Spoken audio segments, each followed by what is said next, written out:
Brian, can you, it says it's got folders. Folder A. I just pushed the record button. I don't know if I did the right thing.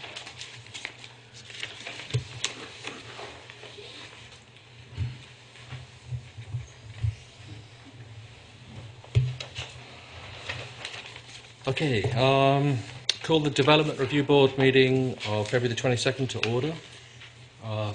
First order of business is to approve the minutes of January 18 meeting.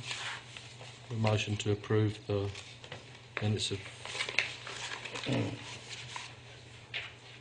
January the 18th, please. Moved and seconded. Any comments or amendments to the minutes of January the 18th? No. There is one omission, Brian, right? The perhaps it's in the room. Somebody from Vermont Summit at our last meeting presented. I think it was you, gentleman on the end. Can we just have your name for the? Braden. First name's Braden, B-R-A-Y-D-E-N. Braden, and your last name, Braden? Is Tusher. Thank you. Tom, U-S-C-H-E-R. Okay, thank you. It was missing from the minutes, so you're in there now. Do we have a sign-in sheet? Yes. Okay. If everyone could sign, anyone present could sign in or pass the sign-in sheet around, it would be appreciated. With that small change, then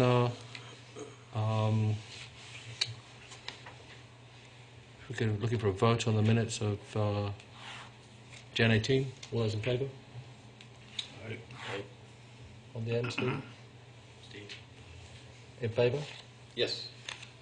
1, 2, 3, 4, 0, 0. Thank you.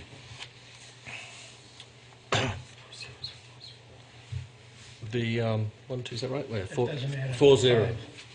Sorry, yeah, 401. Thank you. At the DRB, we hear applications in the town of Brattleboro for land development. We also hear appeals of the zoning administrator's decisions. A few notes about procedure this evening, or procedure in front of this board. We operate on the record. Broadly, what that means is that we take a clear record of testimony from applicants and also any interested parties, and then issue a written statement or written decision with our findings. Applicants and any members of the public should be aware that this is your opportunity to comment and provide evidence relating to applications. In the event of appeals of our decision in the environmental court, the court will not take any additional testimony, but will look at the evidence from our hearing tonight, and if applications continued from subsequent hearings, look at the regulations and determine if the evidence supports our decision, the board's decision. So I encourage everyone here tonight, or all of you, to speak up now at this hearing, because this is your opportunity to be heard. As we are going to be on the record, we're going to ask that you all affirm that your testimony will be truthful. So at this point, would anybody, the applicants and anyone wishing to speak to an application, please stand and affirm the following oath.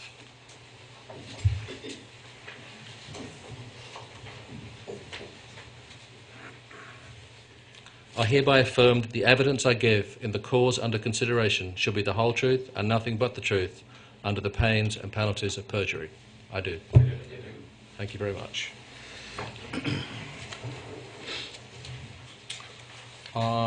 Applicants should be aware tonight that to be successful with an application, you require a majority vote of the board, of the full board, to succeed. That's a vote of 4 out of 7. Tonight we are 3 members short from the full board, so we have three non-attendees. So 1, 2, 3, 4. there's one vote's worth of play, because you need 4 votes in the in the affirmative to successfully have your application approved. We will, when it's sort of this close and there's this many people or this many members of the board not present, we will consider continuing your application to the following meeting should any applicant so wish to do that.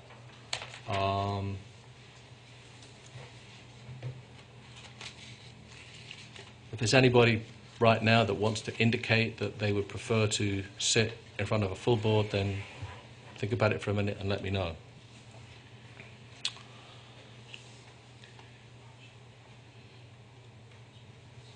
Brian, can you confirm that the meeting has been properly warned? Yes, it's been properly warned. I ask now for any disclosure of conflicts of interest or ex-party communications from board members. No? Okay, all set. Fine. With those initial administrative matters dealt with, I call application open the public hearing and call application 2012-006 Royal Square to present your application. If you'd like to come forward, please. Yes, sir. Thank you. Could you appoint Mike? Oh yeah, sorry. Michael's an alternate and he'll be appointed for all applications tonight.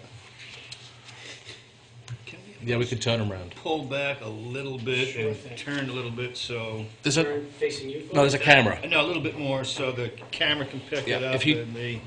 We'll ask questions and get to see if we need. So if you can point towards the camera We so can they see- can see it.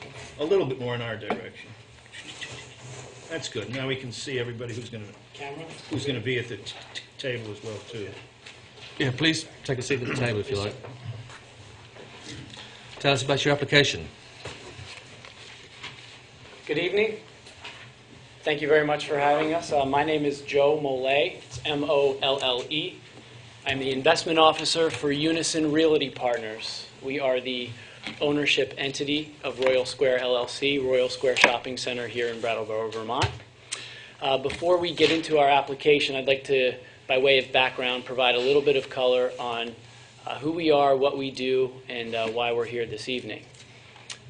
We are an operation out of the Boston area that owns and operates retail community shopping centers throughout New England and the Northeast. We are long-term owners of these types of properties, and it's paramount to us to maintain good standing not only with our tenants that we have in our shopping centers, but our community members as well. So by way of why we're here this evening, we acquired the property less than 2 years ago. And as many of you know, the former Kipling Cinema ceased operation abruptly, and we have been faced with the challenge of what to do to further enhance the shopping center, to backfill that space, in a synergistic manner with our tenants as well as the community. So for many months now, we have been actively involved with our prospective tenant who is here this evening representing Aldi Supermarket, as well as the community members.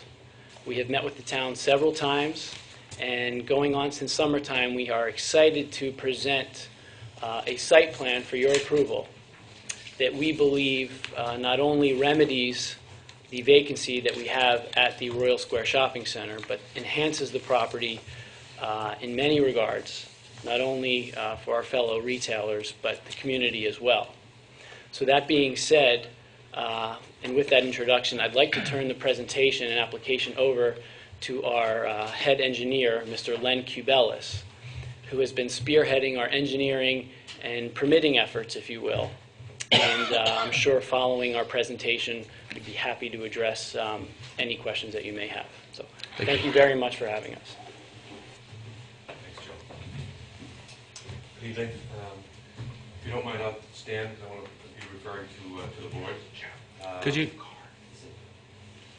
Could you come to the left-hand side so the camera can see you, and that's perfect, and we can still I'm a see you. righty, so I'll You're a be a righty? little bit slower with the fingers. No, that's here. okay. I'm sure you all know the site, but I'd like to start off by kind of giving you an overview of the of the development. As you know, there's three retail buildings, three buildings on the site. An existing cinema that's been closed for, as Joe's explained, for a couple of years. A retail, what we call Retail 2 here in the center, and another retail building here. Won't get into the tenants, but they're available they're identified on the site plan. The site is presently accessed by a single major drive coming into the center. All traffic essentially is coming down to the intersection of the two buildings in front of you, and there's two major parking fields, one to the right and one to the left. Anyone going to the left or going to what is presently a cinema would go in front of this retail complex that we're calling Building 2 and find their way to the parking fields where the existing building is.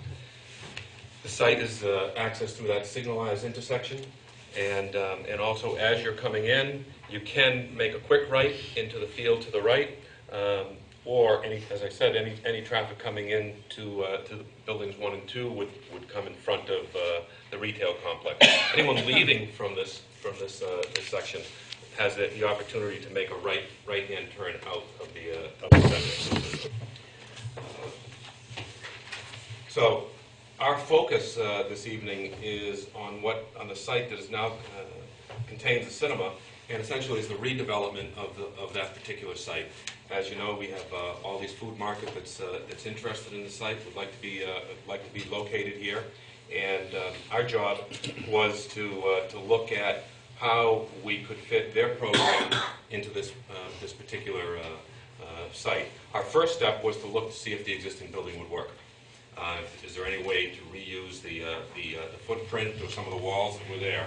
And what we found is, because of the way the building was built and the number of columns within the space, it was really impossible to take that facility and reuse it. Building height didn't work, the building footprint didn't work, and where the columns weren't didn't work. But it's always our first step. So the next, our next course was to start to look at how we could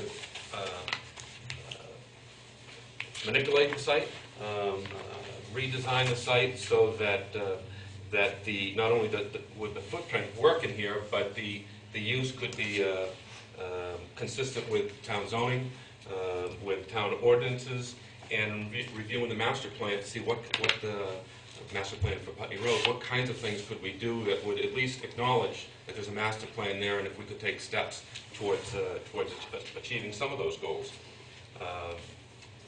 So what we found is, as one of the major items affecting the site is where the truck dock would be located and how trucks would get to the site. And presently, there's only really one way that can work. Trucks come in through the signalized intersection and wind their way around the perimeter of the site, all the way around the back of the buildings, to this location here.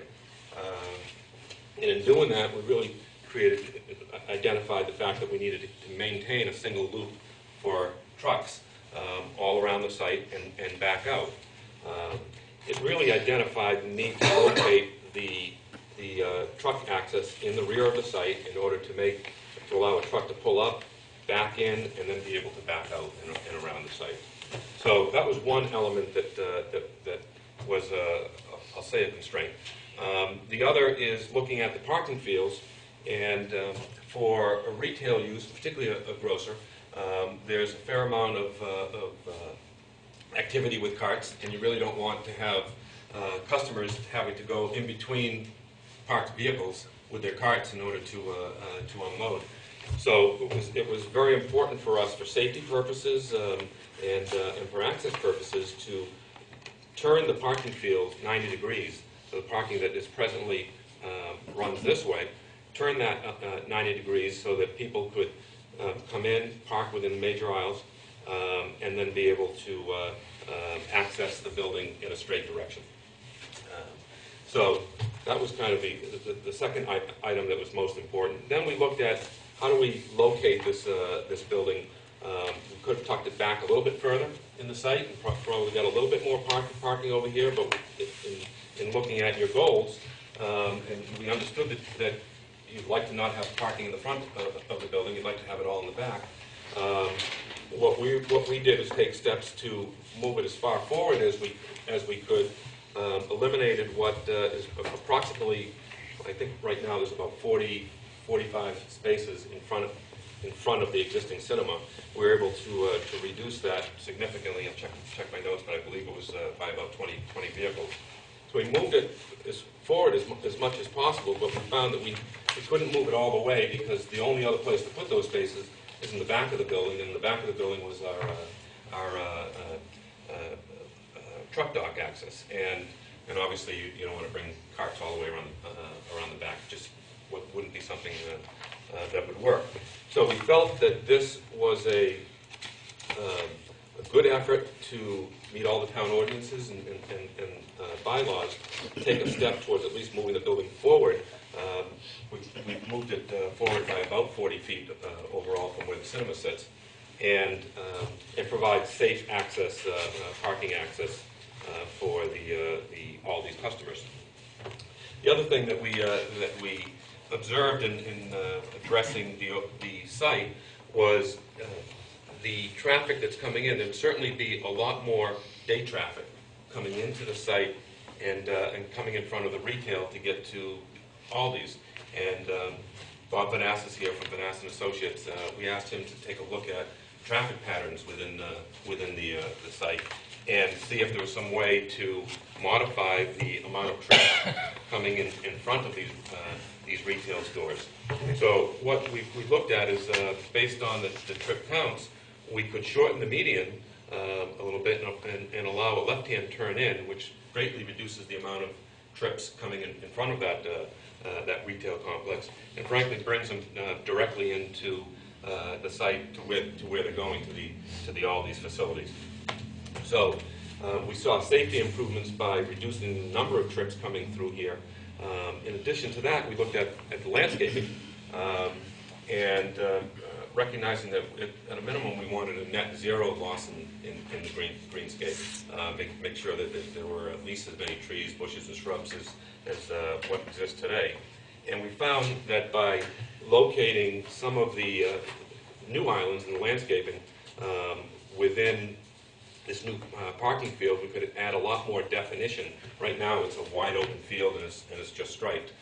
So as you're coming in, depending on where the sun's shining and which way you're heading, you really don't have a good sense of how to maneuver that parking lot.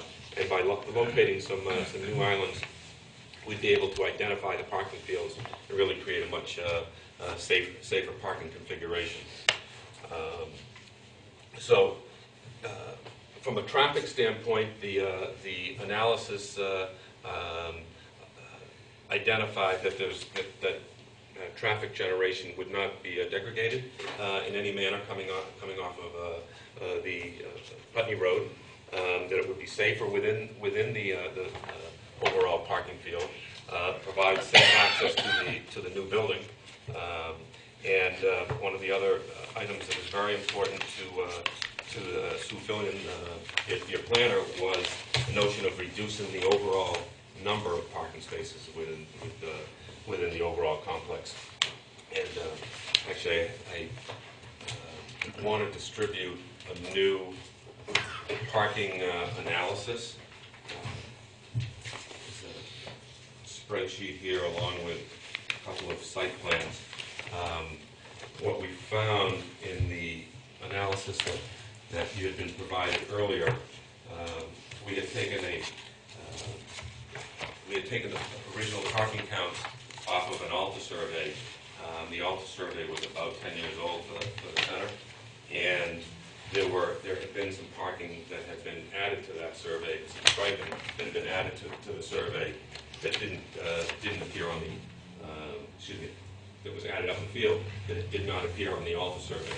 So we prepared a new spreadsheet that really shows what parking is existing today and then what the new parking will represent. I want to call your attention to the area that we're working in. The overall, in the existing center, there's a total of 445 parking spaces. What we're proposing brings the new number down to 417 parking spaces. Most importantly, because most of the parking is remaining exactly as is, and really the only area that we're affecting is the area identified within our work zone. The rest of it is all staying the same. Parking within this overall field here has gone from 201 parking spaces down to 183 parking spaces. There's been a reduction of 18 spaces in this area, and obviously we're able to fill those spaces with added landscaping. So the impervious area, or the pervious area, has been able to increase in spite of the small overall addition to the center.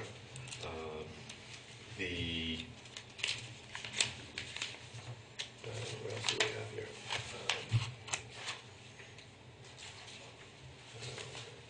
The overall building area that we're building is essentially the new Aldi's footprint is 15,832 square feet. It's replacing a footprint that the cinema had of 13,147 square feet. So there is a addition of GLA, gross floor area, of 2,635 square feet. But yet we're still reducing the overall parking. We're comfortable with the parking ratios. We feel it will work fine. We've got a facility here that can share retail parking spaces, and I think that was the whole premise of your zoning bylaws, and we've been able to utilize that. So here with me, actually, let me just get into the building design.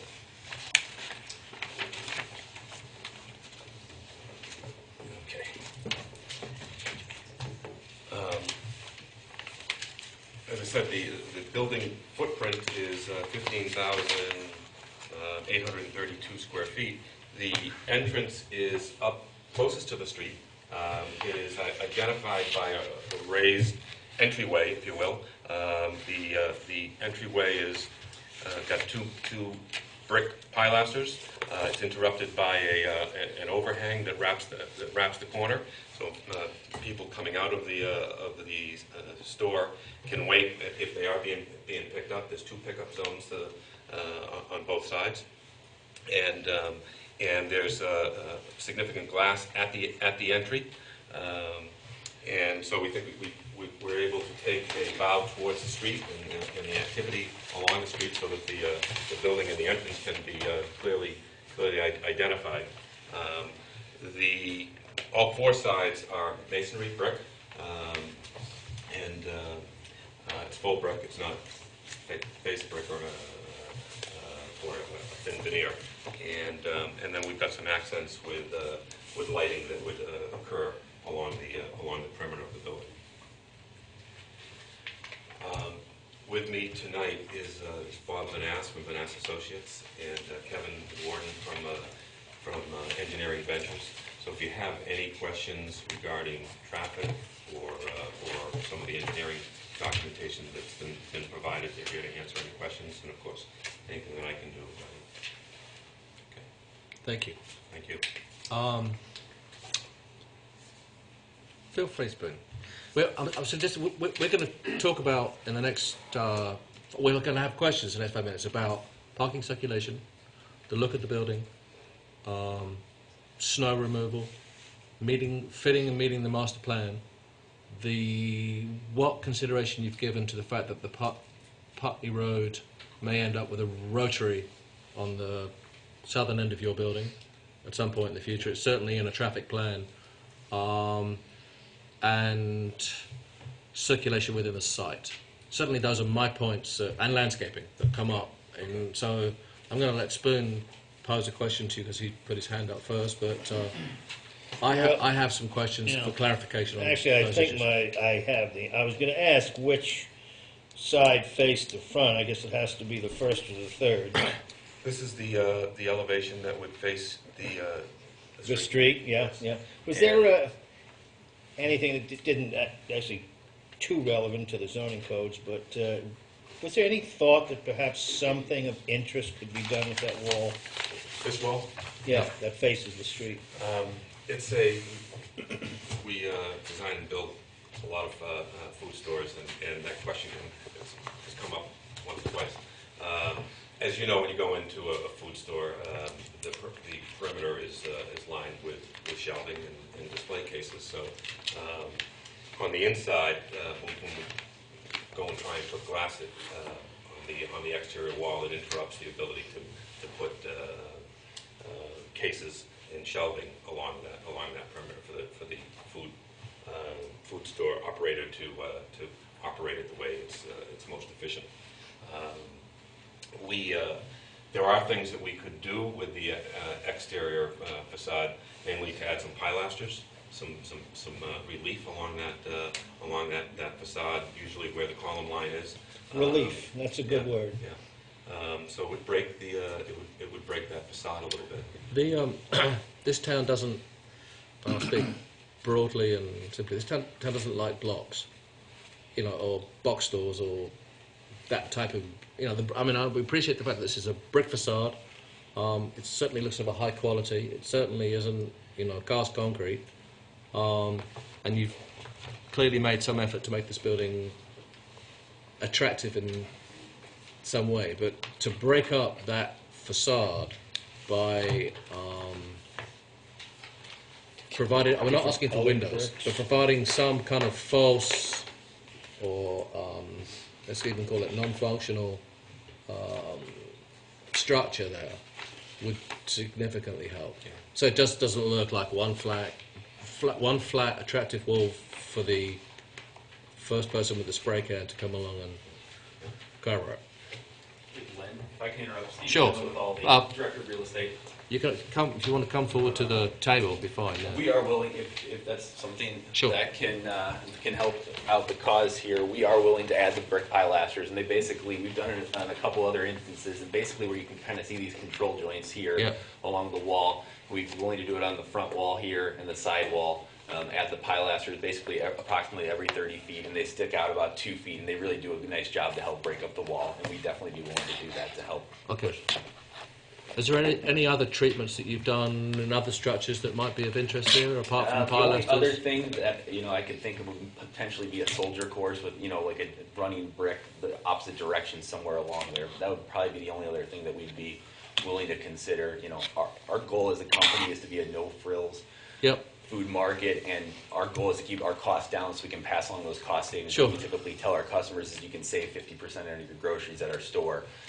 If we start having to add too much to the outside to the facade of the building, we end up having to look at other places because we just can't afford to do that to pass along those savings to our customers that we want. I understand that, but if it's, let's say for something like you've just said, some detail in the brickwork, because you have the mason reverse, Sure. Every third brick or whatever it is, that breaks up this monolithic Sure. look, in addition to the pilasters, that would Sure. go a long way, Okay. trust would not increase your costs. No, I think By that much, that's but- something we can do. Okay. Spoon. Can you talk a little bit about?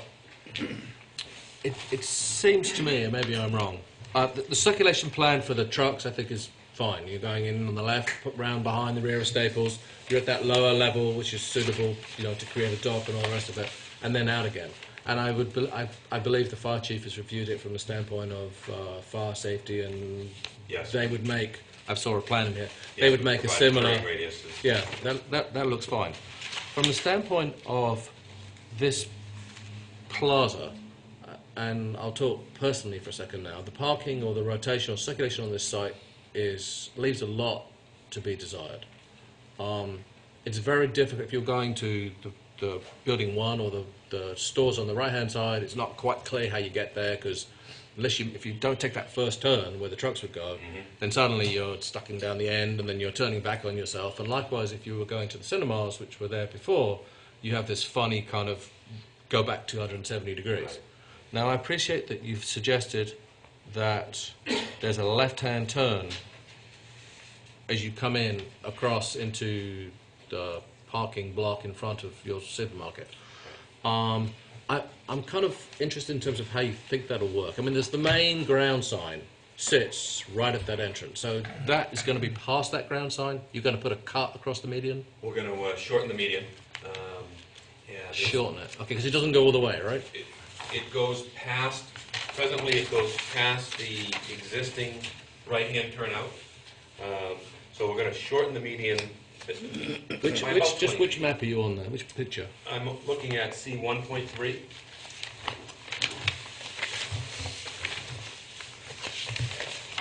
Okay. So what you'll see is that the median that's shown would actually have, would allow vehicles to stack up alongside that median and make a left-hand turn into the site. Okay. So the road that's currently single lane, or the area of the pocket single lane outbound only, becomes a two-way. Correct. Okay. Now at this point in time, it's not wide enough for two ways. It's a We- single. It's so, and you're also now showing parking where I think that road currently exists. That's So correct. are you taking green meridian or green belt off the front of the lot? Are you reducing the green at the front of the lot? And No. the trees? No. No. I'm going to just, Please, if I please. may. What plan's that? L1. This is the landscape plan, L1.0. Okay. And presently, where this line says LOC, that's a limit of our work. Yep. That extends, that's the existing line of paving, Yep. right out to this corner. Yep. And you turn in. So what we're going to be doing is adding a small island here, Yep. putting parking between that limit of work and limit of work line, adding parking there, and then creating a main drive aisle. Okay. That So- will be two-way. So the trees that are on the front, the shrubs that are on the front, all the foliage and the grass that's out the front is not impacted. It's not in there. Okay.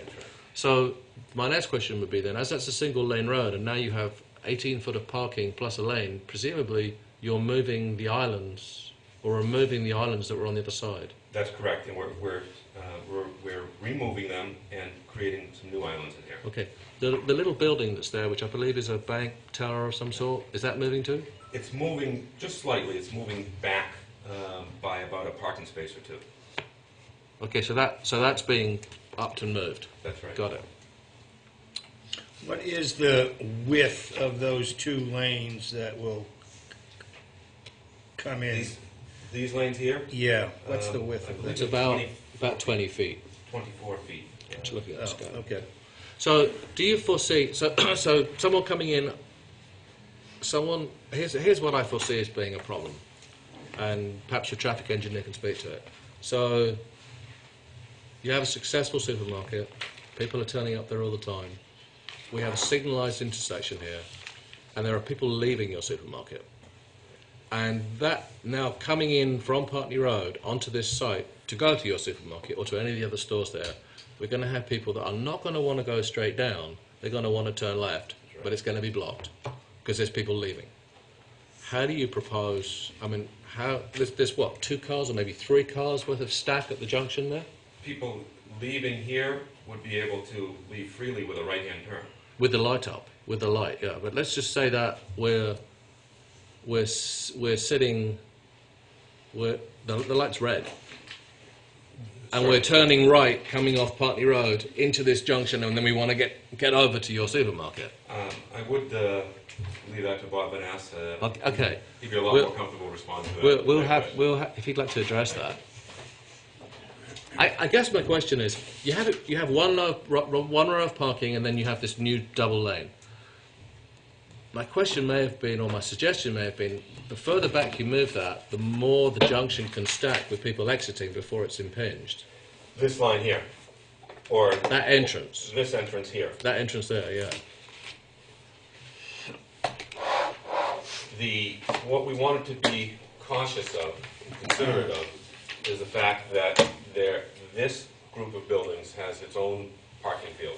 Yep, We really see this field being devoted to this Yep. use. We see this field being devoted to this use. yep, And frankly, this parking, we don't think is going to be used other than the holidays. fine. But I'm not worried, I'm not questioning at this point in time that parking. I'm questioning the flow of traffic on and off the site through the signalised section where someone is coming in. Let's say you're coming south on Putney Road. You're on a green light. You're going to turn right into this parking lot. And there are a stack of 5 cars waiting to leave. You've now cut off that entire turn. If there's only 1 car there or 2 cars there, that's fine. But Mr. Chairman, members of the board, my name is Bob Panas, Thank and we were charged with just doing exactly what you have asked.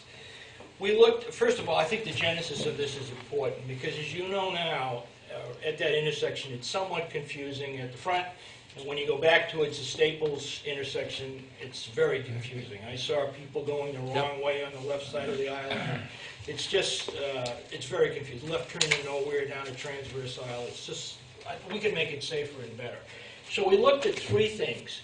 We looked at keeping the existing circulation, bringing everything in to the Staples intersection, turning them left as they do now, perhaps upgrade that. And we looked at that. We even looked at petitioning the Transportation Department for a little slip ramp out, but that's already solving a problem that's already been solved, because you can get out right fairly easily. So the third thing we looked at was to separate the moves. The supermarket traffic does not need to go all the way down to the Staples intersection, so long as we can do it up front safely. So we looked at it very carefully. It's a very complex signal you have out there.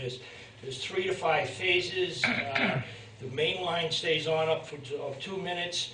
The site drive, in as little as 7 to 10 seconds, empties out every time. And it's timed so, or will be timed, so that whatever's there will enter out each cycle. So we looked at it carefully. If I can get the right exhibit. Len, do you have the front intersection exhibit?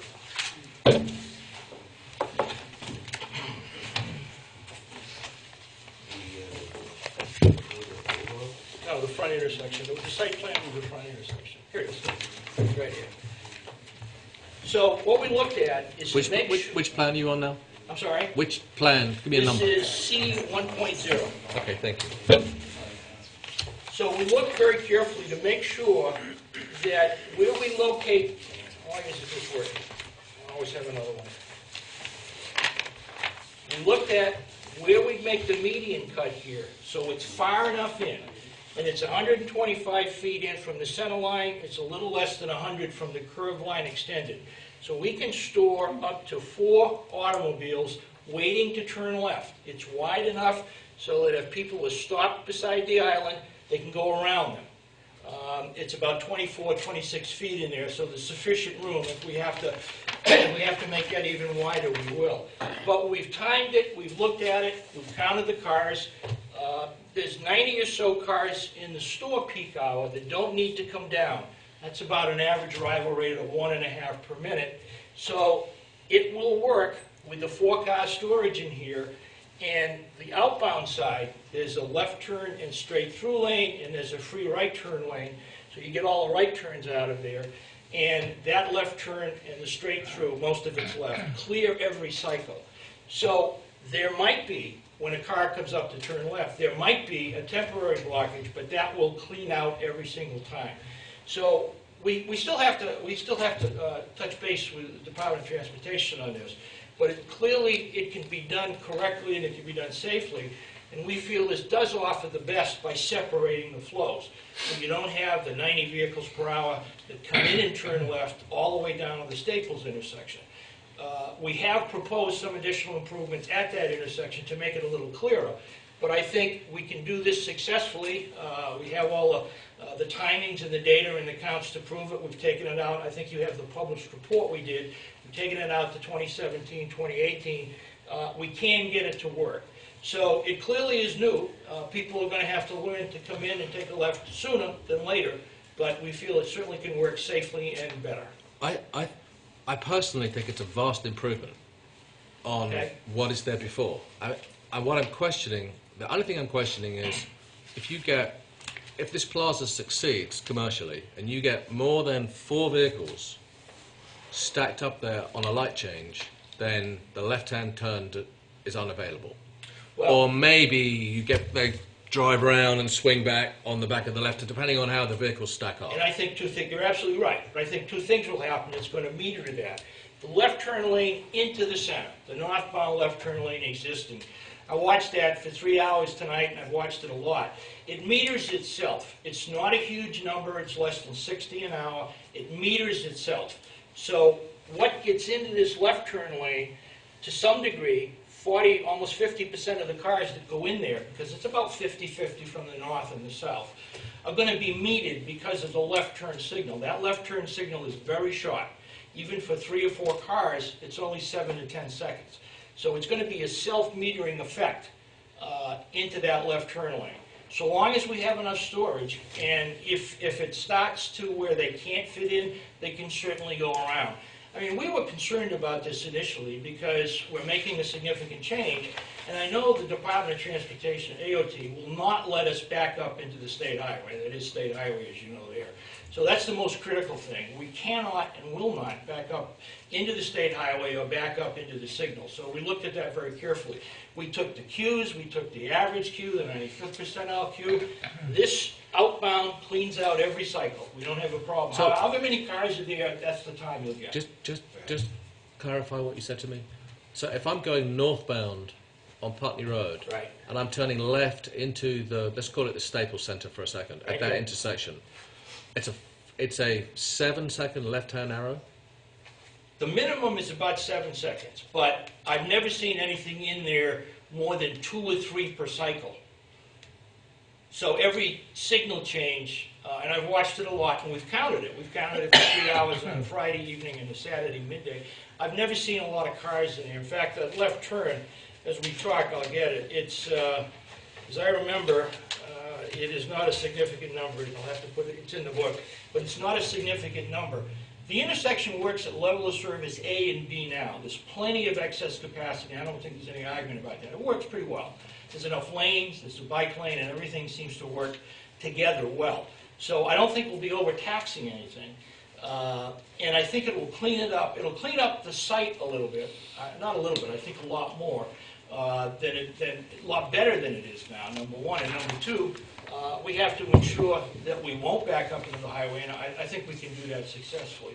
We're talking about approximately people coming in, the maximum about 90 vehicles per hour coming in to the market during the peak hours. So that's about 1 every minute and a half. They don't arrive exactly like that, but it's not a huge number. It's not a left turn of 250 like you have at some intersections. It's a reasonably moderate left turn. So I think on balance, we looked at 3 different circulation methods, and I think this is probably the best one to accomplish the most. Maintain the integrity of the state highway, make it a safer intersection, separate the flows of the cars, which I think is important, and still be able to function. So it also keeps trucks away from the PEDs. As Len said, you come in here and the circulation to the primary fields is convenient. This is a very awkward intersection. You've got to turn back on yourself. Yeah. We have suggested, and we will share that as we go forward, we'd like to do some things to that intersection to make it clearer, because there's a left turn lane here that goes nowhere. People get on the left side of the island, and I think we can do some changes in the geometry of the island and some striping, some tracking lines at that intersection that'll make it a lot safer and at least clearer. Is that being proposed in this development?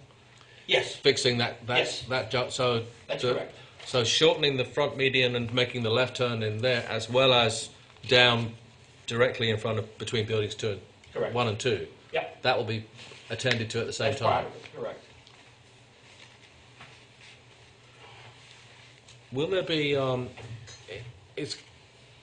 It's clearly the site would works best. Sorry, when truck traffic goes to the right and around the rear of the buildings.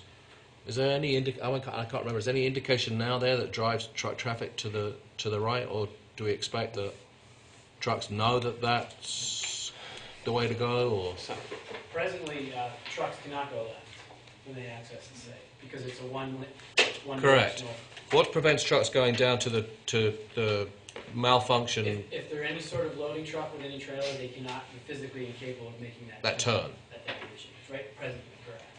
And we're going to make sure that we enhance that so that it's still not possible for the trucks to to go down that road, but also makes it more friendly and accessible for pedestrian traffic. What I was going to suggest is that there's some kind of Signage. truck or signage Certainly do that. at the intersection Yeah. that takes trucks hard right, from the get-go. We're happy to do that, and you'll see as we go a little bit forward, we're going to incorporate a lot more additional internal traffic signage as well to further enhance that interchange deeper into the center. So just to go back on it, it's your feeling then that a buffer of 4 vehicles, outbound left-hand turn. Inbound left-hand turn. Sorry, Right, coming in this way? no. You Leaving expect the shopping center. leaving the shopping centre. I'll leave you. Leaving the shopping centre, that it clears out sufficiently quickly with 4 vehicles there for that left-hand turn on the inbound to the shopping centre to function effectively as a I junction. do. Yes, we've been over it A lot. numerous times. As I said, we still have the interface with DOT, AOT, but I think I don't. we feel comfortable with it. They'll, It's not a they'll, significant number. they'll have their say, I'm sure, but Absolutely. I don't think that you're substantially changing the junction. You're making it Absolutely. You're improving it. Right. We might dial up, we're going to look at dialing up the max. This is a fully actuated signal. How much traffic there depends on how much time you get. And as you've noticed, the northbound and southbound main line, the through will stay on as much as 2 minutes before even though there's traffic waiting to turn left out or turn left to the auto parts store. We might suggest to the state that we alter the timing a little bit, but that's to come. And what we would do is to make doubly sure, and it's turning a dial, that's all it is. These are they're not quite dials anymore, but turning the timing up so that we can make absolutely sure that with the center, with the market functioning, there's absolutely enough time to clear for every cycle so that it's going to be this whole row, the outbound row will clear, so that anybody wanting to turn left can after the queue departs. If signalisation can be altered to ensure that the outbound row clears every time, Right. because it's automated rather than timed. Right. And Which it is it? yes, that's one of the things we're going to suggest. And we're going to look at the location of the stop line. Maybe we can move the stop line even closer to the intersection, which will give, for the 2 lanes here, even more storage for the 2 lanes one going left and straight and the free right turn. Okay, that's good. Certainly, it would be my recommendation. I'm sure this board's recommendation that if you can get the Department of Transportation to clear that line, the outbound line, every time, and free the left turn intersection, that would be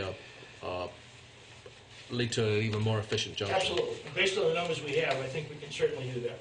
While I have you up there, I don't know whether you yourself have considered this, but there is a Putney Road redevelopment plan for the roadways. Right.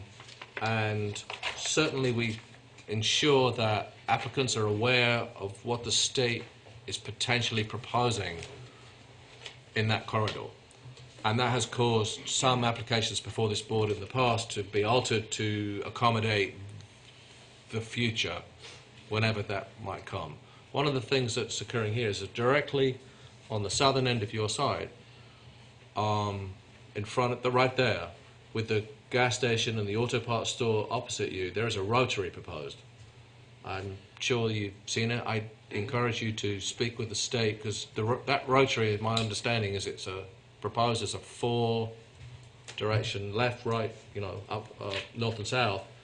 That would be a potential entrance, or would deem to be an entrance to this plaza. I'm right there. In fact, on your plan here, you note that the Department of Highways has a right-of-way in there. Right. Quite how that affects the circulation on this site, if and when it happens, and we don't know whether it's going to happen in 1 year, 2 year, or 20 years. We can Certainly not going to happen in 1 year. I'm asking, we will require that you talk to the state about the Department of Highways to take that into consideration with anything that we're doing here at this point in time. And that's fine, we certainly will do that. That's one of the first things we looked at, maybe just a right turn out to the south. But it occurs well up here. Doesn't seem to be a problem. There's a green cab arrow there. It works. You can go on the red light if there's nobody coming. And the right turn out to the south doesn't seem to be a problem at all. So we're going to leave it as is. I think the less we change the intersection, the less we suggest changing, I think AOT would be more pleased and more readily accept what we're suggesting. And lastly, while we're talking about it, the parking lot appears to have a number of new islands in it. Oh, thank you very much. You're welcome. Appreciate it. Thank you.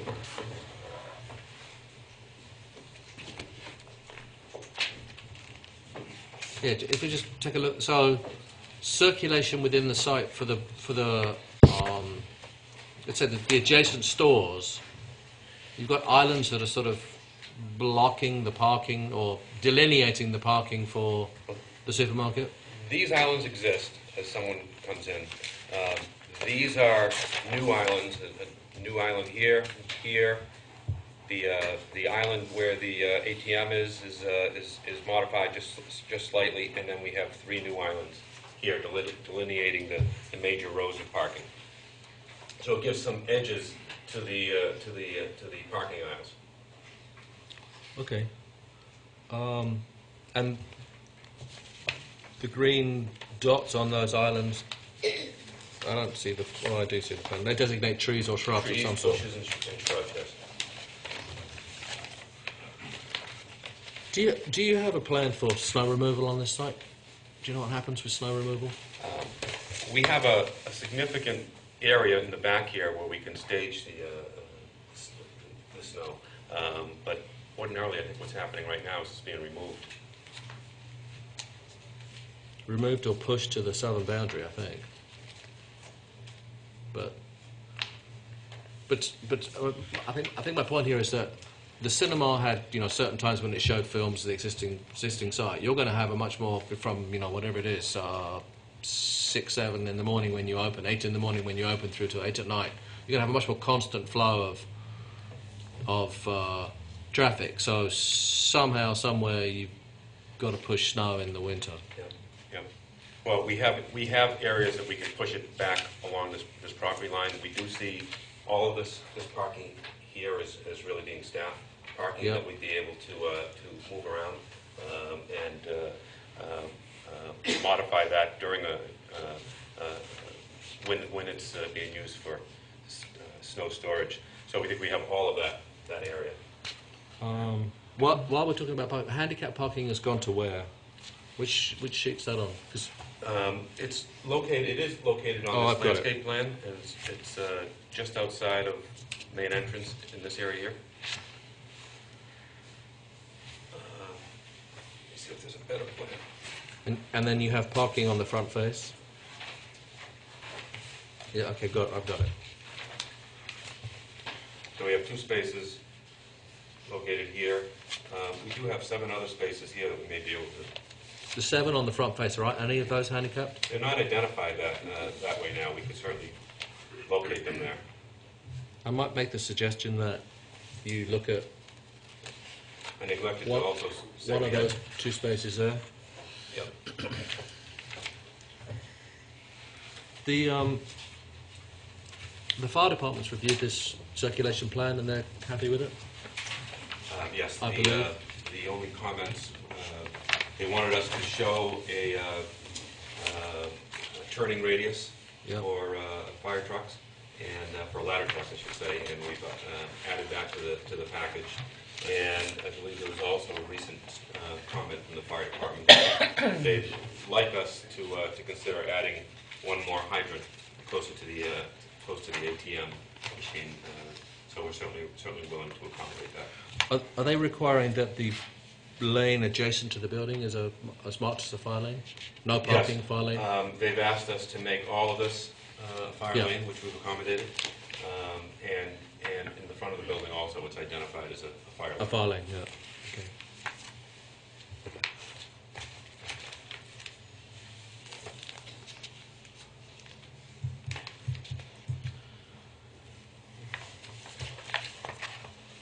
Can you just talk about the lighting plan a little bit? What's changing to lighting on this site? lighting is shown on L 1.0. Yep. And what we're doing is leaving all of the existing lighting that is able to remain. We are losing 2 light fixtures due to the reconfigured building, and what we're doing is replacing those, or providing 2 new light fixtures, one in the front of the building and one to the side of the building. And you see the foot candle levels identified there. We're also providing some added lighting in the rear of the building.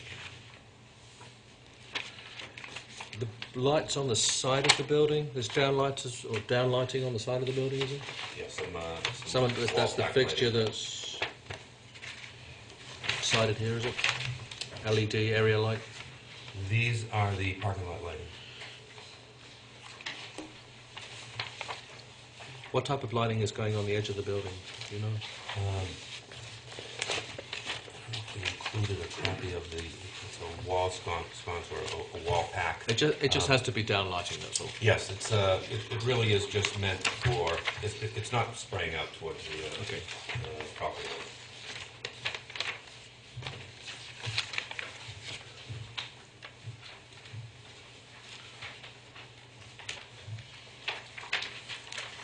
It says on the report from Sue that the submitted fixtures would comply with the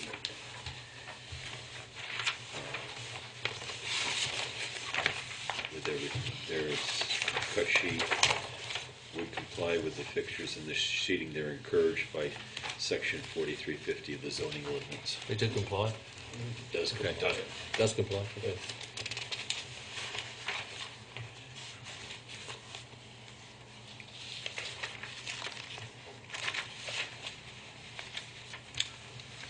Does anyone else have any questions at all? Actually, there is one other thing. There is a requirement now in the state of Vermont that the Vermont Energy Code, it's reviewed by, conforms to. It has to be certified that it conforms to the Vermont. Yeah, there's a Vermont Energy Code. It's not in our zoning because it's at a state level. For the building code. Yeah, but which is an energy. Do they do an energy audit or energy review or no? It just sets standards, and the new There are- regulation is it has to be I certified. won't say this is a new thing, but it's a thing that with new construction, there's a requirement that the Vermont Energy Code be met, and you probably are already doing that with what you're doing here, but you will need to check that. Yeah, as part of the construction documents for the building, there'd be a code analysis, an energy code analysis that identifies its performance with the state's requirements. Any other questions? Would any members of the public like to comment on this application?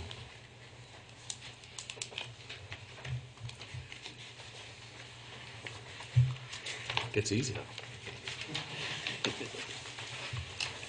Any further discussion? Okay, I'm looking for a motion to approve application 2012-006, site plan approval for Royal Square. So moved. Second. All those in favour? Aye. Aye. Those against? 401. Does the vote include the demolition? Is that part of the whole plan? Are there any separate issues with that, or is that The vote includes a demolition. demolition? There is a demolition plan that's included here. There was constraints on that demolition in terms of the amount of land the amount of area that can be touched. And there's a plan here for managing it. Thank you very much. Appreciate it. Good luck with your project. Thank you.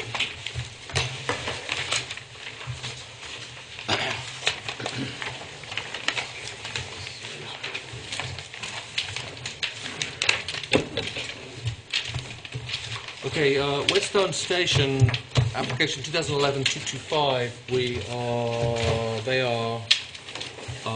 The application is lapsing, or they are withdrawing their application. Sorry? They hope to reapply in the future. We're going to reapply in the future. So we're going to vote and just decline that application without prejudice. So I'm looking for a motion to, we do this in the affirmative, right? I'm looking for a motion to approve application 2011-225 Weststone Station site plan approval. So moved. So, All those in favour? Those against? right. I abstain. Application denied without prejudice. 041. Thank you. 041. I'm glad I have someone taking care of my math. Call application 2011-257 Vermont Summit site plan approval. Please come forward. This was continued from our last meeting.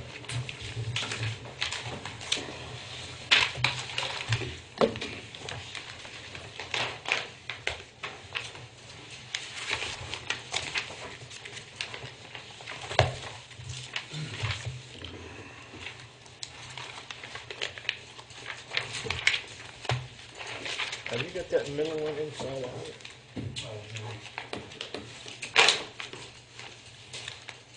So you good here, can you see?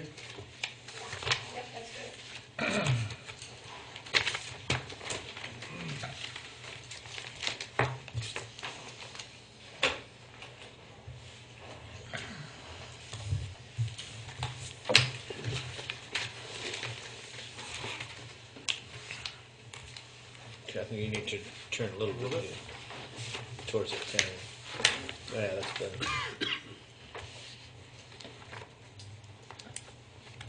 My name is Braden Tusher. This is a continuation from last month's meeting. Just to kind of get you up to speed, there's been some changes, and I believe that you all have received the new documentation. The majority of the changes took place with the parking configuration. Taking into consideration some of your comments, meeting with the owners, the team decided it was very valuable to reconfigure the parking to allow better access for delivery vehicles, primarily tractor trailers, and just for a better flow of traffic into the site. Before we had parking coming off here in the south end of the building, the southeast corner. That has all been removed. So all of the parking now is centered and pulled off the sides of the perimeter of the building. So there's an easy flow for both customers and delivery vehicles in and around the building. The other major change was significant stormwater management plan. And I have Ron Bell here, a civil engineer, to speak about that in a moment. We have a new lighting plan, I believe, that you folks have received as well. That was another comment that you had made, we addressed, I believe. The landscape has been upgraded and detailed a little bit further. And the remaining issue being the signage. We still have a little disconnect between us, General Motors, Chrysler, as far as the sign package. So we're hoping that this review board could possibly, continue the findings based on the fact that our signage has been adjusted. The previous submittal had signs on all three sides of the building. It's now just in the front. Our square footage meets the requirements, but the count of the badges themselves isn't in line with the town's ordinance. But other than that, we're fairly compliant. So we're hoping that we can continue that as a separate motion and apply for a separate variance on the signage. You'll also find here I did. Are you proposing bringing us new information on signage, or? But no, it's all here. You have it. So if we were to approve that? If you were to approve it, great, yeah. Okay. We just, I noted that it's not, we haven't made any changes to it other than removing some from the side. The front of the building is not in compliance with the amount of badges required by the, there's 3, we have 5. So we're under But your total square footage. the total is square okay. footage is under, yep. On both the front and the side. The side is, meets it as well.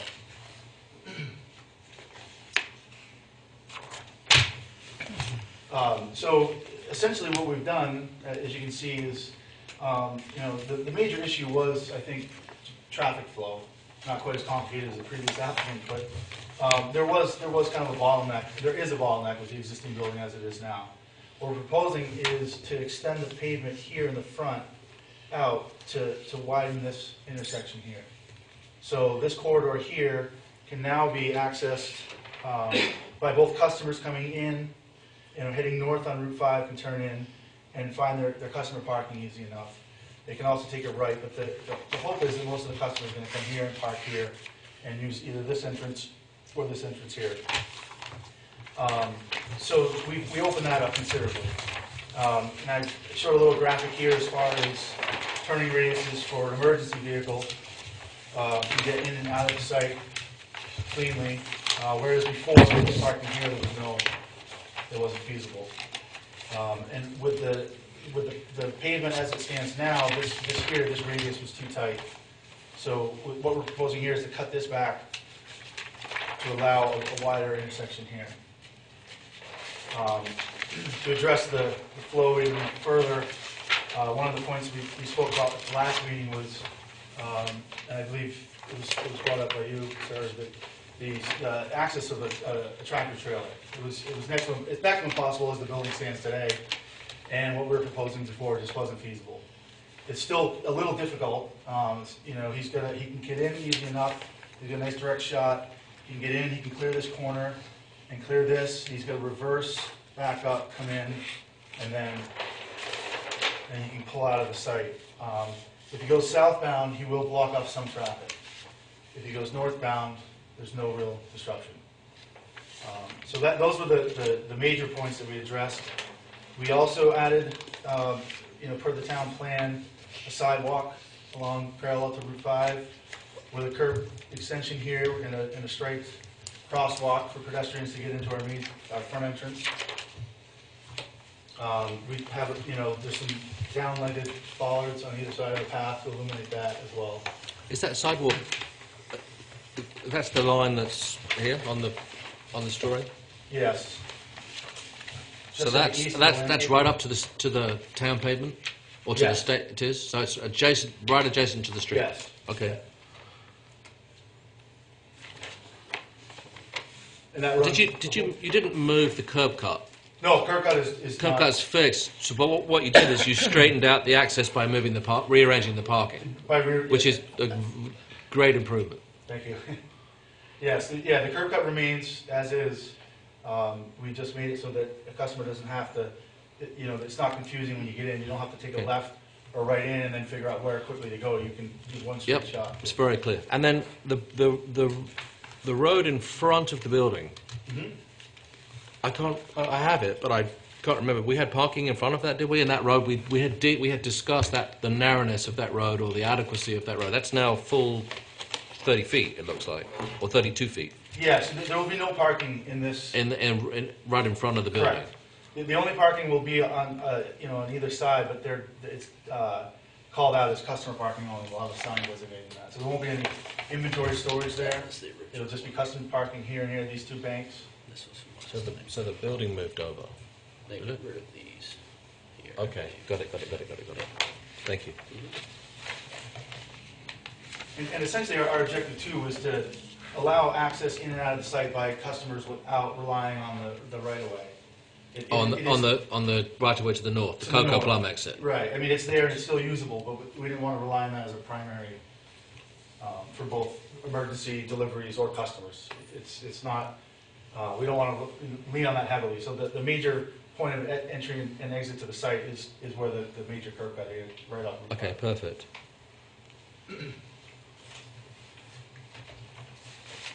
What have we got for, before we move on to stormwater and things like that, what have we got for landscaping now? Did that change at all from our last meeting, or we've got Yes, it has changed. the green belt in the front clearly got smaller because it's got a sidewalk in it and it's got an expanded road at our request. Yes. Correct. So Yeah, the major objective with the landscaping was to kind of, here we have it centered on the path. We've got Yep. but most of the shrubs we want them to be as low as possible because the objective is it is a car dealership. They want the vehicles to be, displayed and visible from Route 5. So we have, low-growing shrubs primarily here along the front facade of the building, centered on that front arch and that walkway. And then as you go further south, we added some more greenery around our 20-foot pylon sign, which is relocated. Before it was up here in the north. Now it's down here in the southern corner. And so we've kind of clustered our landscaping around some of the signage in the lower corner, and to help pedestrians here, kind of it'll signify even further that there's a crosswalk allowing them into the property. Have you seen the comments from Public Works regarding the fact that trees are being planted near the water main out front? Well, the water main being here, Well, some comments came through to us, through the planning department from Public Works, okay, saying plans show trees being planted approximately over the water main out front. Should be located so that trees are a little further away from that water main. well, that would be easy enough. But we're not planting any trees. We're planting shrubs. I don't know. No, shrubs, okay. I think these trees are existing, Spoon. Is what? The 3 trees on the front of the building, I believe they're existing. Yes. Like they're there now. Yeah, we're not planting any trees. In fact, all we are doing is, there's an existing tree at the curb cut here that we have noted. That's actually coming down. The town has gone out and verified it's rotten and it's dying. So they're right here on the right as you enter the property. Was that an email, Spoon? Or was I'm that reading this thing. I think actually I think they thought that there might be additional trees, because the last sentence, it should be located and keep trees away. I guess we just need to be clear whether they're concerned about new trees being planted. Yeah, it says here, the Chrysler project, plans show trees being planted approximately over the water main out front. Should be located and keep trees away. Well, as we're not quite sure, there's a water main that runs up and down the road here. If you're planting shrubs, I think the water main is probably 10 or 12 feet down. Right. Or 8 feet down. I don't know that, but you can check with Public Works. From a construction standpoint or a safe dig standpoint, anyway, you've got to talk to them with regard to where those utilities lie, and they'll come and mark them for you. Absolutely. Or you can discuss it with them. Absolutely. If I don't think that there are any trees on here that are being added that will conflict with the water main. I may be wrong. Certainly there are. Perhaps on the well, I mean, I'm a little confused. We haven't proposed any trees at all of any sort. Yeah. But we're proposing shrubs. I think the largest ones we may have are these yews in the corners, but the water main is somewhere up in here. If anything, possibly there might be a slight conflict with the shrubs near the. But shrubs don't conflict with water mains. Right. So we'll just ask that you that you communicate with Public Works Absolutely. in relation to landscaping. the impact of landscaping, if anything, on existing utilities. Absolutely. I don't believe it'll be the utilities running into your building. I think it's the main At the interface out the here. main interface Yep. out there. So now the parking that's the property line still remains 41.5 feet. I mean, we asked you to establish or be sure where the property line was in the need for us to give you a waiver on the. Yeah, I did front submit, yard setback. I did submit a waiver application form a few weeks ago. Let me ask Brian, please. And procedurally, because the building, because of pre-existing conditions, It says waiver right on it. Sorry, I didn't. Start again. I don't think a waiver is required because it's not increasing the non-conformance on the existing building. The addition isn't going to be worth more than 75% of the value of the building.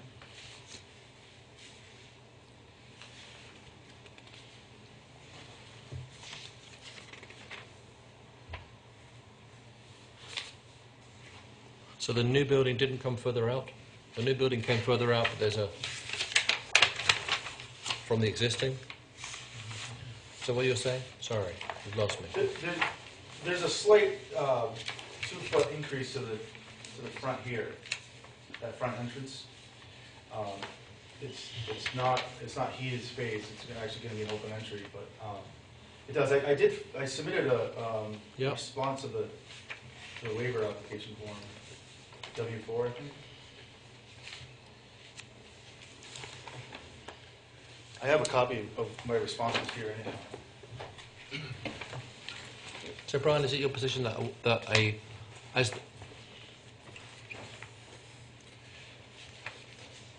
the existing building was non-conforming, even though they're increasing the non-conformity, that a waiver is not required? I didn't realize they were increasing it, Tim. But Yeah, I think they are. They have submitted a waiver. I believe, well, we'd have to look at... The new structure moves a little bit close, the front of the new structure moves a little bit closer to the road, does it? Yes, the front center here for 28 feet, so 28 feet parallel to Route 5, it comes out 2 feet. The notes, Brian, from Sue Fillion indicate that the staff recognizes that a waiver must be granted. It recommends it, but it does in the stuff they sent around. So is it the bump out, let me ask a question, is it the 41 feet 6 inches? 41 Or is it is the to the corner of the existing, so it would be 2 feet less closer. 39. Okay, I'm lost now. So this here, Is this existing? yeah, well, this is our new building that's And on your the new existing footprint. This bump out here goes beyond the existing. The existing building goes like that, goes straight across. So that little. So we're going 2 feet, 39.6. Yeah. To 39.6. Okay. Did we discuss this recommendation that a performance guarantee for the landscaping be held for minimum 36 I'm trying to months? determine what landscaping are you actually doing? What are you actually adding? Just the shrubs at the front? Yeah, just what's called out here. They're tagged and noted. So there's a total of 1, 2, 3, 4, 5, 6, 7, about 22 shrubs and some plants, and then 24 small shrubs and 2 larger shrubs along the front, and that's it. I don't recollect seeing that recommendation prior to on It any is prior application. It is in the zoning. There's a requirement that there's a requirement with a level of enforcement, a requirement that shrubs or landscaping be maintained. Yep. And should they die, should bushes die or trees die, they be replaced. Yep. The board has the capability of asking the property owner or the applicant to post a bond with the town in the event that they don't maintain their landscaping. It's something that the department is recommending that we do, but we'll consider whether we stipulate that as a criteria. Okay. I personally think that if there was substantial landscaping being done, that might be appropriate. But with 20 shrubs and 10, 15, 20 shrubs and a few small bushes, I'm not sure that it's actually practical to manage it. Okay. But we'll decide. Have you removed the proposed check-in, vehicle check-in Yes. Yes. that was on the first? Yes. That's no longer. It's no longer. Yeah. So I believe all the drawings that the revised set was supposed to be inserted into the previous set. So it was a major change, but yes, this whole service check-in is gone. So that structures. It just wasn't cost effective to do it. The site's just too small. There's limited parking and vehicle storage as it is. It just took up too much square footage. So have we Did you adjust the parking spaces up? There's a couple of other notes here related to parking. The number of parking spaces on site has increased. It has slightly, yeah. The existing parking spaces are, I believe at 107, and we're at 119, which is, you know, that's counting vehicle storage, so it's actual stalls. And then, you know, the proposed customer spaces is around 29. And is that that's the same as the existing number of customer spaces? Was there an increase in customer spaces? Well, or it's, right now, nothing's really, there's no delineation between what's vehicle storage and what's customer storage. It's just kind of all striped, and so we're calling it out here. You know, I have it here. This bank of stalls here will be customer parking along with our ADA and van, and then these two banks here will be customer parking, and then right at the building. The rest here, this is display. This is employee parking and display, and this is all display. So the two front banks, the two banks adjacent to the street are going to be limited to customer parking? Yep, and we have a sign calling them out as such.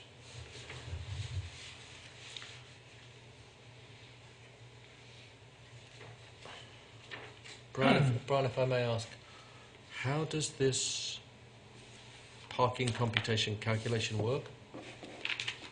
On this stretch, it says there's one space for every 300 square feet plus one space for every 5,000 square feet of outdoor display. I've never done that calculation before. So we did the calculations, and I believe she found them to be conforming. She did not give.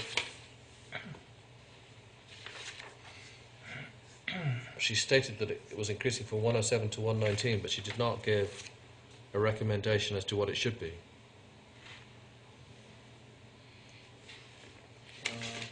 Or what it might be. The increase of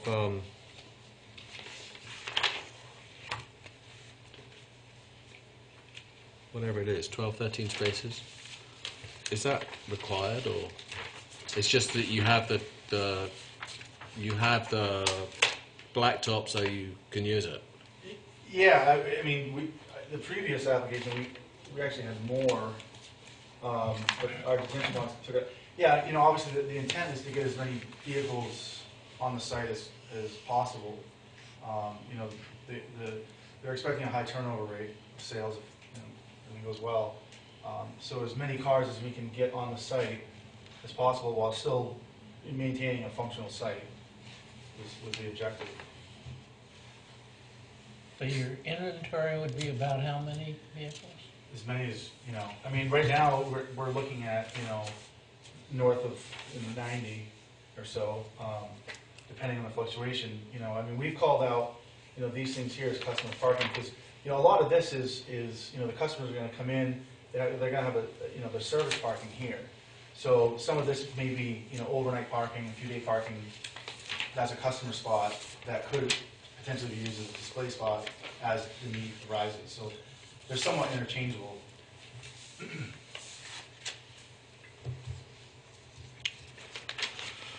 Okay. Would you like to talk to the stormwater management report? Sure, yeah. Ron, is it Ron? Yeah, Ron Bell. Please come forward and. So, typically on a site, on a new development, you try and, for the added impermeable areas, you try and detain the stormwater so there's no increase in runoff from the site. But at this site, there's actually no increase in impermeable area. But we were encouraged to do what we could to treat and detain stormwater because I guess this stream flows into Crosby Brook, which is an impaired waterway. So what we've done is there's three things. The new office or showroom, the roof drains from that building will come to a dry well located in the north parking area, and that was sized to handle all the flows from the roof drains. And currently the site is graded. It's actually graded very well. Whoever did the paving been there in some real heavy rains, and it's just there's no puddles. It just drains very well. It's split right down the middle pretty much. It flows to the southwest corner and to the northwest corner. And along the southwest, it's just the pavement comes sort of to a little bit of a knife edge where the grass comes in, and the water flows along. It doesn't start to develop a ditch line until you get almost right down to the stream. On the north side, there's more of a swale, and the stormwater just flows right now, and then there's a tiny bit of erosion right down by the stream, but not much. So what we've done, the problem with this site is the stream contour, I think it was around 280, 281 is sort of the non-flood stage of the stream. And the back side of the parking lot is around 286 here. So we don't have a lot of, during a storm event, then the stream will come up. So we didn't have much depth to work with. It's not like you can dig a big detention pond. So what we've ended up doing is making a berm around the drainage area and digging down a little bit in the corners where we could. And what actually happens is these berms tend to, what they'll do is back up the stormwater, excuse me, and it will actually flood the parking lot a little bit. And on the north side, it'll flood up to contour 287, so right about into here. And then on the south side, it'll flood to 285 and a half. So it's like just right around into here. It'll flood that corner of the parking lot. So, and each detention pond has a riser. It's just a corrugated plastic pipe with a grate on top. It has a weep hole at the bottom so that the ponds don't retain stormwater, so that they're always empty for the next storm to come along. And then there's an orifice partway up that will meter stormwater out of the pond. So by the combination of the dry well, the north detention pond, and the south detention pond, we were able to reduce stormwater flows by 50%. And so we get quite a bit of detention, and we'll get some treatment. There's quite, the plug flow is not great. We just didn't have a lot of the plug flow detention time. They're not large ponds. So, but we will get some settlement of, any fine silts or sands from the site will get settled out in the ponds. And so it's gone a long ways to treat and detain stormwater from the site. And there's really no criteria to go by because, it's already developed, it's already impermeable, but we've been able to reduce it by 50%. So from the two detention ponds, when they reach capacity, it would flow over into the pipe in the center and out? Yeah, so there's a 16-inch pipe, and it has a grate on top. Yep. And that's right at the berm. At the berm height? Yeah, right at the berm height, yeah. So it essentially would start leaping over the berm, but the pipes do handle all the flow during a 10-year storm. And then the bottom end of the pipe, that goes out to where? To the brook? Or to a dry well? Or? No, it goes in the existing ditch line. And on the north side, it's about 50 feet from the stream. Yep. And we call for a rip-wrapped outfall. Okay. And then on the south side, it's a little closer to the stream, but again, it discharges to the existing ditch line, which again will be rip-wrapped. And that ditch line that's in place now. Yeah, it's there now. Yeah. That's where it would go now without being retained for any period of time. Right. Mm-hmm. Yeah. Okay. Yeah. There's no detention at the site now. So yeah, it's what we do in Keene a lot, where they have big parking lots and there's shallow to water table, and you end up flooding the parking lots is often what's done, and it works well. But you just can't get it too deep, and so they actually start to come into the. And your expectation of the parking lot flooding to either 287 or whatever it was, 285 and a half. Yeah. That would happen in a what level of event? A 10-year event? 10-year, yeah. Yeah. In a 50-year storm, I'm pretty sure the stream will will flood. The stream will be over probably be flooding the back of the parking lot. Yeah. It's not. There's not a lot of elevation drop between the parking lot and the stream. Okay. Yeah. So. Thank you very much. Sure. I have to say, the board was not so much confused, but didn't and couldn't grasp the meaning of the documents that were provided last time. Oh, okay. Yeah. So I appreciate you coming up and explaining it in layman's terms. The recommendation from the office was that advise the applicant of a need to apply for a state stormwater permit.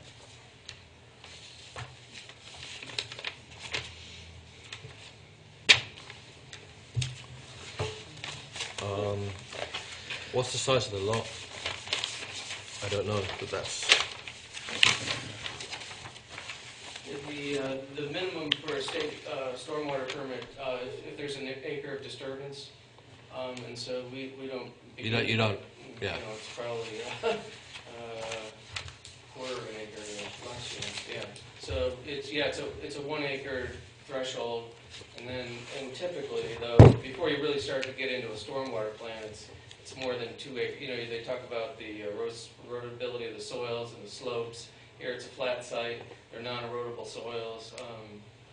There's sands, and so state permit just would never kick in, as far as I know. Yeah. I think it's 1 acre. Well, I mean, I'm just... Yeah, no, I know. I believe it's 1 acre.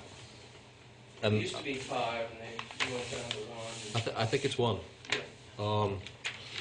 And this is an impervious site, fully blacktopped and developed anyway. Right, exactly, yeah. Right. It's a disturbed area, so we'll probably have a quarter acre of disturbance. Okay. Lenny? Does any other member of the board have any other questions? Oh, We haven't talked about signage. let's talk about signage. Come back on signage. Let me just see whether I understand it. You have 5 signs, 4 branding signs in the name of the dealership which you wish to place on the front of the structure. Yeah. The sum total of those 5 signs conforms to the requirements of the Brattleboro sign ordinances, Yeah. or is less than. It's less than. It's just the physical count of the signs Okay. themselves. The signs that were on an earlier sketch, I mean, I know you had a Chrysler sign ABC or 123, and there was different sizes in the previous package, which I probably have here. You've gone to the smaller size sign, is that correct? We have gone to the smallest, The smallest size dealership sign, or Yes. sorry, brand sign. brand sign. Yep. Okay.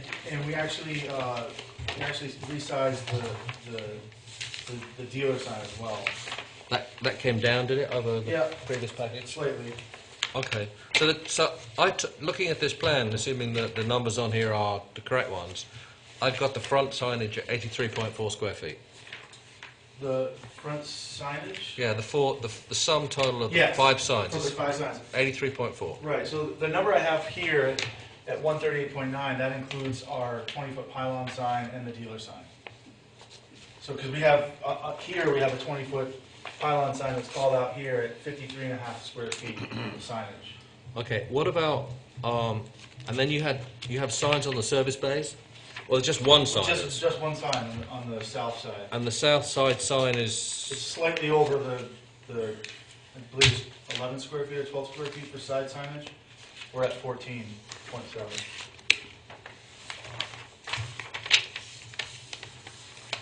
and then your ground sign is 53.5. Okay. And then were there some other signs that we were talking about, like signs at the entranceway? Yeah, Little ones there that like was going to be some directional signs before, but when we reconfigured the site of the parking, we figured, it's obvious. it's pretty obvious where you're going to go. The only additional signage, would just be the handicap accessibility signs with the, van designation, and then the customer parking only signs here and here.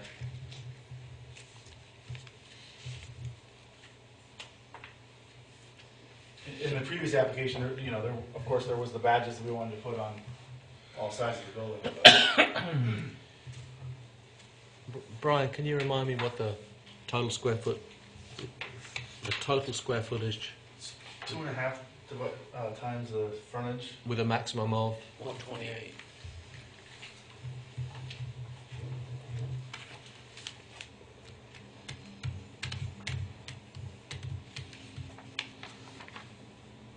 So we're sitting at 150 right now.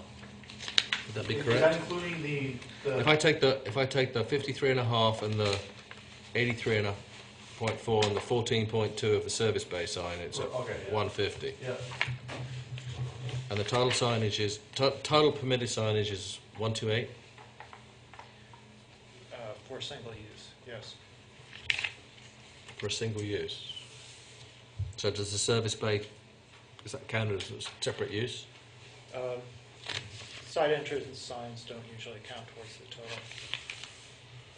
Okay, so we're at 136.9. Call it 137.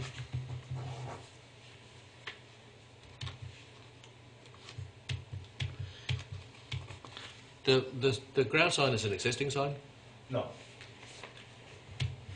The 53.5 is one of the Chrysler fixed standard Yep. signs. Yep. I believe it's in your design package.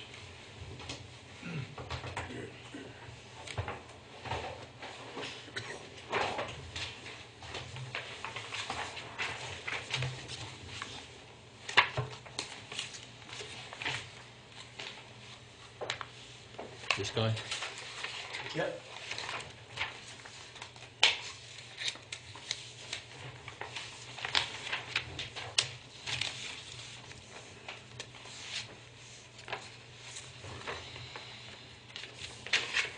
So Brian, am I correct in assuming there are two issues here? One of them is the quantity of signs on the face of the building, because it's split into separate logos, and the second is the overall number of square feet. I think as far as square footage, the issue is the ground sign. For single use, it can only be 32 square feet. If the board finds that it's more than one use, then it can be up to 64 square feet.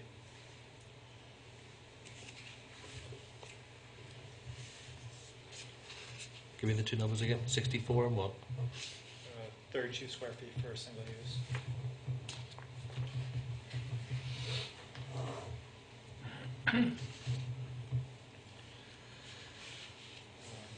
And for reference, there have been instances where a common owner has two separate related businesses in one building, for instance, a brewery and a restaurant, where they were considered two separate uses, even though they were under a common management.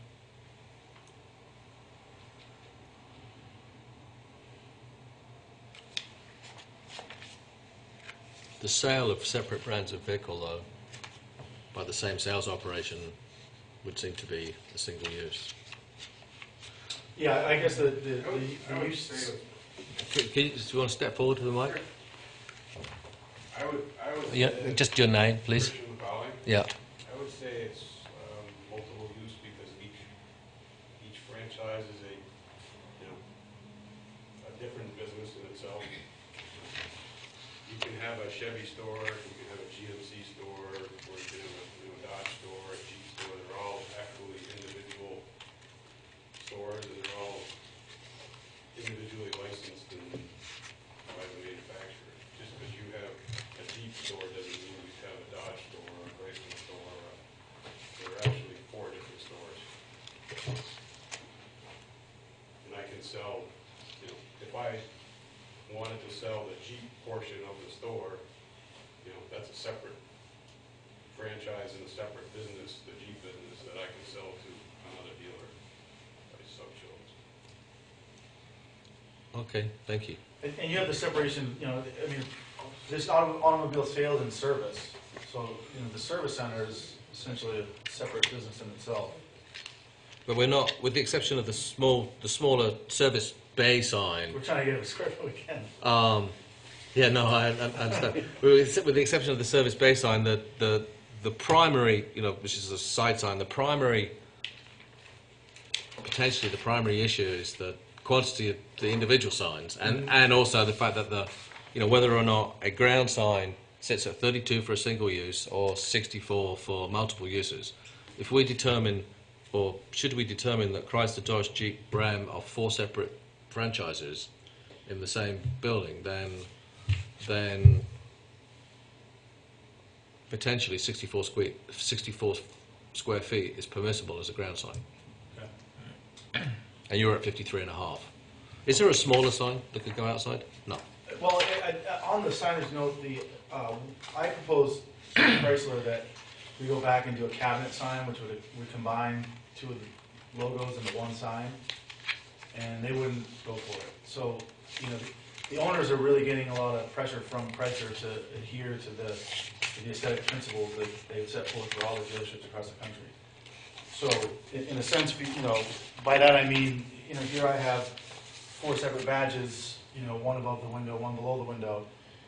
I propose to combine, say, Chrysler and Dodge into one cabinet, so that would be one sign, and then Ram and Jeep into another sign above the windows on the top. So our sign count in the front would be 3, and I could actually get the square footage to work, but Chrysler just won't have it.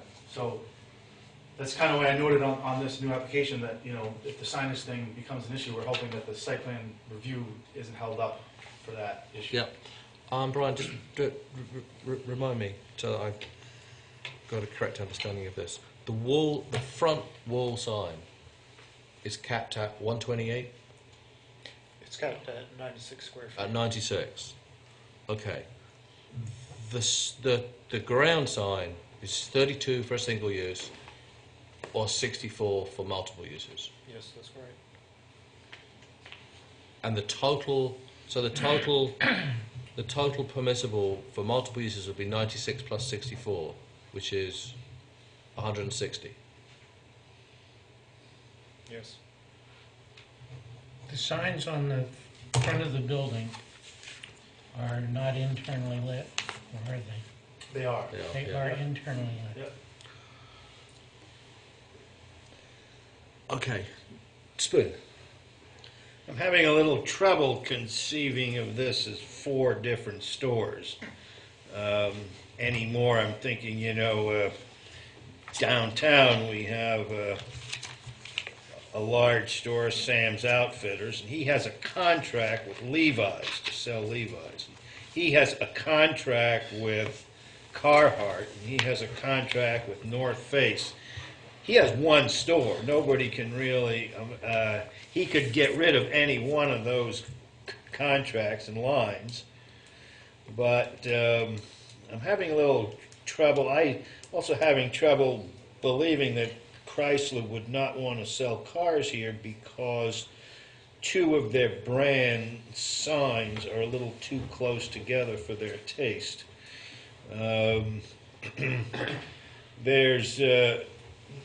We run into this, when they built the Walgreens out there, their standard was a sign that was probably large enough to see from the top of Mount Wentastic. And they insisted, this is the signs that they have on their buildings. It was a one-size-fits-all, as if everybody, all the zoning ordinances in the U.S. are supposed to conform with the internal rules of every different corporation. Right. Would you consider that there's a service business, a parts business, and the sales, auto sales? Well, I would have to know some more. I mean, it just leaves me. Right now I feel like I just need to understand more about all that before I could accept it. I mean, I don't. It's not. I can understand a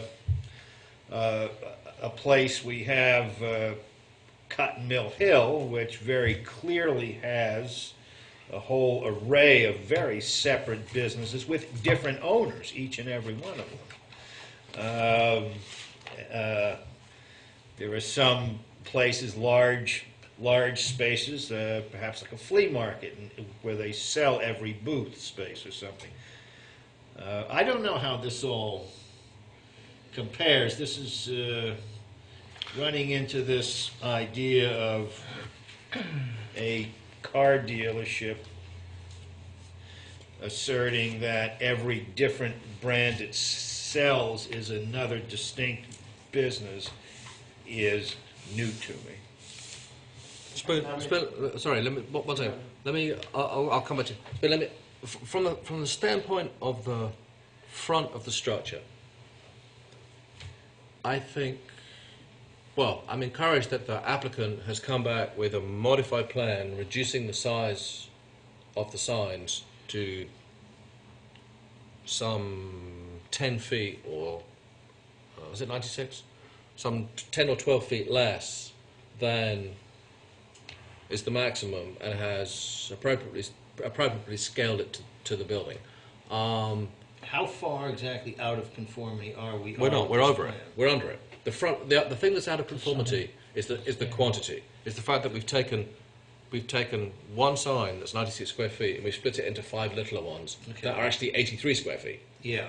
So he's 13 square feet less than we would permit, much smaller. And then he's taken the 13 square feet and put it around the corner of the building as a service sign, which I think is totally appropriate. And the applicant has shown, considering where we were at our last meeting, shown, I say, willingness to conform to, as best they can, to our sign ordinance, with the exception of the quantity. So we have to make a decision on that part, whether or not the quantity on the face of the building, 5 smaller signs rather than 1 large sign, is an appropriate adjustment for us to accept. I think from an aesthetic point of view, it's almost nicer to have them separate than to have them clumped together. You know, if what they build actually looks as nice as the drawing, I don't see an objection to having the extra 2 signs. I think also not that we should be driven necessarily by Chrysler corporate requirements, but this is the way that a standard dealership, wherever you happen to see it, whether it be Keene or Buffalo or Detroit, will look. And here's what I'm after. It isn't that I'm concerned with too many square feet here. Are we opening any doors that we're going to be sorry about?